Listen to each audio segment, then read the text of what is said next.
അത്യാവശ്യം നല്ല പ്രായമുള്ളൊരു മരമാണല്ലേ. കായുണ്ട്. ഓറഞ്ചിന്റെ സമയമല്ല അപ്പോ, അതാണ് ഇത് അവിടെ അവിടെയൊക്കെ ആയിട്ട് പിഞ്ചു കായകളുണ്ട്, ചെറിയ പിഞ്ചു കായകളുണ്ട്. പുതിയ തളിര് വരുന്നതിലൊക്കെ പൂവ് വരും. ഇപ്പൊ പുതിയ തളിര് വന്നുകൊണ്ടിരിക്കുന്നുണ്ട് അതൊക്കെ ആയിട്ട്. അതിലൊക്കെ പൂവ് വന്നൊരു ഡിസംബർ ഒക്കെ ആകുമ്പോഴാണ് നമുക്ക് ശരിക്കും പീക്കായിട്ട് കായ കിട്ടുക. ഇതെന്താ മരം? ഇത് നമ്മുടെ ഫലവൃക്ഷങ്ങളുടെ മാതൃത്തോട്ടാണ്. നമുക്ക് ഇതെടുക്കാൻ വേണ്ടിയിട്ട്. അപ്പൊ ഇവിടെ അനാറുണ്ട്. അനാറ് ഹാർവെസ്റ്റ് കഴിഞ്ഞുകൊണ്ടാണ് ഇങ്ങനെ നിൽക്കുന്നത്. ഇത് കഴിഞ്ഞ് കഴിഞ്ഞാൽ ഇത് ബ്രസീലിയൻ ചെറി അല്ലെങ്കിൽ സുറിനാം ചെറി എന്ന് പറയുന്ന ഇതിനാണ്. ഇത് അപ്പോൾ നമ്മൾ കട്ടിങ്സ് എടുക്കാനാണ് ഉപയോഗിക്കുക. പക്ഷെ ഇതിലുണ്ടാവുന്ന കായകൾ നമ്മൾ പ്രോസസ്സ് ചെയ്യാൻ ഉപയോഗിക്കും. ഇതിന്ന് ചെറിയ സ്ക്വാഷ് നമ്മൾ ഉണ്ടാക്കുന്നത് നമ്മുടെ ഇത് ബ്രസീലിയൻ ചെറി ഉപയോഗിച്ചിട്ടാണ്. പോട്ടിക്കാബ അല്ലെങ്കിൽ മരമുന്തിരി എന്ന് പറയുന്ന ചെടിയാണ്. ഇതിന്റെ മരത്തിലാണ് ഈ ചിമ്പകളിലാണ് ബ്രാഞ്ചസിലാണ് കായ ഉണ്ടാവുക. മുന്തിരി പോലത്തെ കായ ഉണ്ടാവും. ജബോട്ടിക്കാബ എന്നാണ് പറയാ. നന്നായിട്ട് കായ ഉണ്ടാവുന്നുണ്ട്. അത് ഇപ്പൊ സീസൺ അല്ല, കഴിഞ്ഞ സീസൺ സമയം കഴിഞ്ഞു. ഡിസംബർ സമയത്തൊക്കെ കായ ഉണ്ടാവും. പച്ചക്കറിക്ക് നന്നാക്കി എടുക്കുകയാണ്. ഈ ചെറിയ വരമ്പ് പോലെ കാണിക്കുന്ന ഓരോ കളാക്കിയിട്ട് ഓരോ ഇനങ്ങൾ ചെയ്യാൻ വേണ്ടിട്ട് ഒരു കളർഫുൾ ആയിട്ട് കണ്ടിട്ടില്ല. അതെ, കളർഫുൾ ആയിട്ട് ഇങ്ങനെ ഒരു പ്രദേശം മൊത്തം കള്ളിയായിട്ടുണ്ടാവും അല്ലേ, പാടം പോലെ. ഗ്രാഫ്റ്റിങ്ങും ബെഡിങ്ങും ഒക്കെ നടക്കണം അല്ലേ. നഴ്സറി പണിക്ക് കയറാം. തൈകൾ ഉൽപ്പാദിപ്പിക്കുന്ന സെന്ററാണ്. അത് മാവിന്റെ ഗ്രാഫ്റ്റ് ചെയ്യാനായ തൈകളാണ് ഉള്ളത് ഇതൊക്കെ. അതുപോലെ പേരക്കട കട്ട് ചെയ്ത് വെച്ചത്, മറ്റേ ലെയർ ചെയ്ത് കട്ട് ചെയ്തതാണ് അതൊക്കെ. ഡ്രാഗൺ ഫ്രൂട്ടിന്റെ തൈ ഉണ്ട്. ഡ്രാഗൺ ഫ്രൂട്ട് നമ്മളിവിടെ ഉണ്ടാക്കുന്നുണ്ട്. ഡ്രാഗൺ ഫ്രൂട്ട് പ്രാവശ്യം മലേഷ്യൻ റെഡ് പറഞ്ഞ ഇനം പ്രാവശ്യം നമ്മൾ ചെയ്തത് നല്ല വിളവ് കിട്ടിയിട്ടുണ്ടായിരുന്നു. പിന്നെ പാഷൻ ഫ്രൂട്ടിൽ തൈകൾ ബൾക്കായിട്ട് കിട്ടുന്ന കേരളത്തിലെ ഏക സ്ഥാപനം എന്ന് പറഞ്ഞാൽ നമ്മുടെ സ്ഥാപനമാണ്. എത്ര തൈ ചോദിച്ചാലും നമുക്ക് ഉണ്ടാക്കി തരാൻ പറ്റും. അതും ഏറ്റവും നല്ല ഇനമാണ് ഇവിടെ ഉള്ളത്. 10-15 കൊല്ലമായിട്ട് ക്രോസ് ചെയ്തിട്ട് ഏറ്റവും നല്ല ഇനമാണ് ഇവിടെ കിട്ടുന്നത്. അതല്ലേ.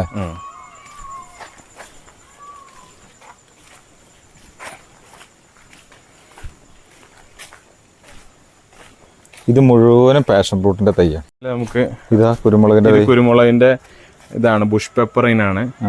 നമുക്ക് ചട്ടിയിൽ തന്നെ വെച്ചിട്ട് കായ്പിച്ചെടുക്കാവുന്ന രീതിയിലുള്ള കായ വന്നിട്ട് ചട്ടിയിൽ തന്നെ വെക്കാൻ പറ്റിയ സൈസാണ് വെക്കാൻ പറ്റിയ ബുഷ്. ഇത് ചാമ്പട ഇനാണ്. റോസാപ്പിൾ എന്ന് പറഞ്ഞ ചാമ്പട ഇനാണ്. ഇത് പോയതാണ്, അത് എടുക്കണമെന്നില്ല. നമ്മുടെ നാടൻ മാങ്ങയാണിത്. മാവാണ്. ചന്ദ്രകാരൻ എന്ന് പറഞ്ഞ മാവാണ്. അതുപോലെ പേരക്ക മാങ്ങ എന്ന് പറഞ്ഞ മാങ്ങ ഉണ്ട്. പിന്നെ കണ്ണി മാങ്ങ ഉണ്ട്, കോശേരി മാങ്ങ ഉണ്ട്. ഈ ഇനങ്ങളാണ് നമ്മളിപ്പോൾ നിലവിൽ ഗ്രാഫ്റ്റ് ചെയ്തുകൊണ്ടിരിക്കുന്നത്. ഗ്രാഫ്റ്റിങ്ങും ബഡ്ഡിങ്ങും ചെയ്യുന്നുണ്ട്. ഇത് മാവിന്റെ ഗ്രാഫ്റ്റ് ആണ്. ഇത് മാവിന്റെ ബഡാണ്. കണ്ടില്ല, അതൊരു സൈഡിൽ ഇങ്ങനെ വരുന്നത്. പിടിച്ചു പറമ്പിലേക്ക് തയ്യാറായി. അതേപോലെ പ്ലാവും അതും പ്ലാവിന്റെ ബഡാണ്.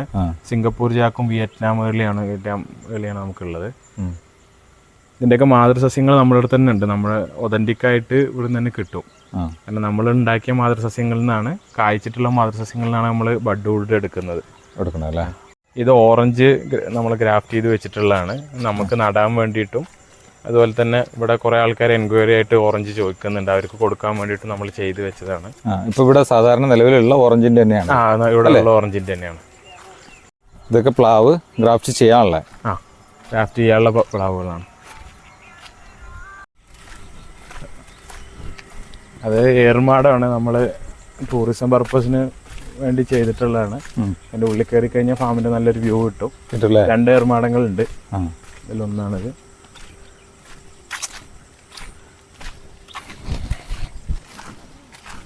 ഹൈബ്രിഡ് പേരത്തോട്ടാണ്. നമുക്ക് J33, തായ് പിങ്ക് തുടങ്ങിയ എല്ലാ ഇനങ്ങളും നമുക്ക് അതിലുണ്ട്. പിന്നെ അതുപോലെ പ്ലാവിൻ്റെ തോട്ടമാണിത്. പ്ലാവിൻ്റെയൊക്കെ ഇതൊക്കെ നമ്മൾ ബഡ് വുഡ് എടുക്കാൻ വേണ്ടിയിട്ട് ചെയ്യുന്നതാണ്. പേരയാണെങ്കിൽ ലെയർ ചെയ്യാൻ വേണ്ടിയിട്ടും പല ഇനങ്ങളായിട്ട് നമ്മൾ മാർക്ക് ചെയ്ത് വെച്ചിട്ടുണ്ടായിരുന്നു.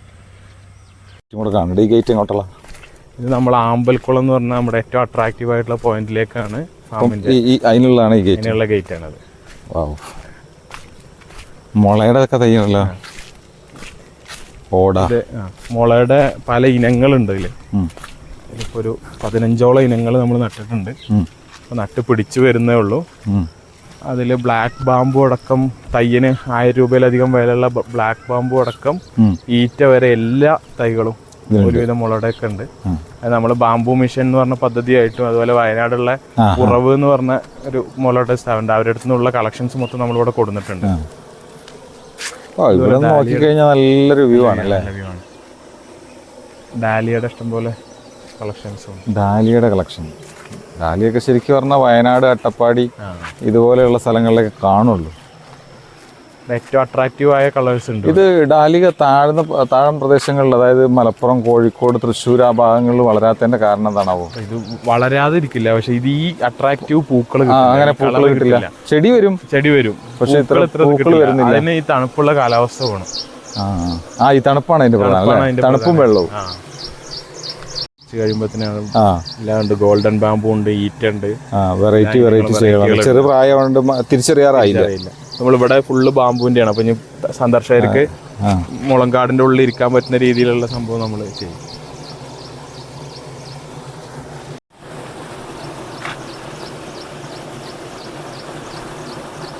ഈ രണ്ട് മലയുടെ ഇടയിൽ നിന്ന് വരുന്ന ചോലയാണ്.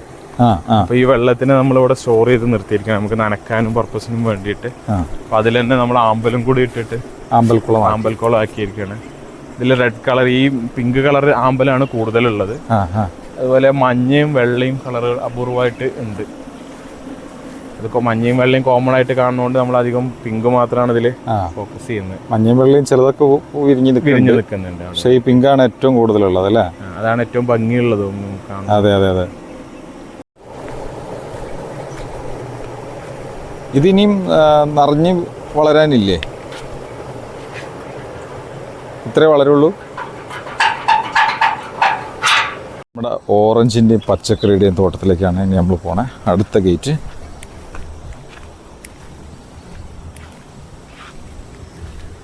പച്ചക്കറിയിൽ ചെടികളും ഇവിടെ പൂക്കളും. നിങ്ങളുണ്ടോ? അല്ല, ഇതിന്റെ പോളിഹൗസിന്റെ താക്കോൽ അവിടെ, കുക്കുംബർ പോളിഹൗസിന്റെ ഇതിൻ്റെ ഉള്ളിൽ നമ്മൾ സലാഡ് കുക്കുംബർ കൃഷി ചെയ്തിട്ടുണ്ട്.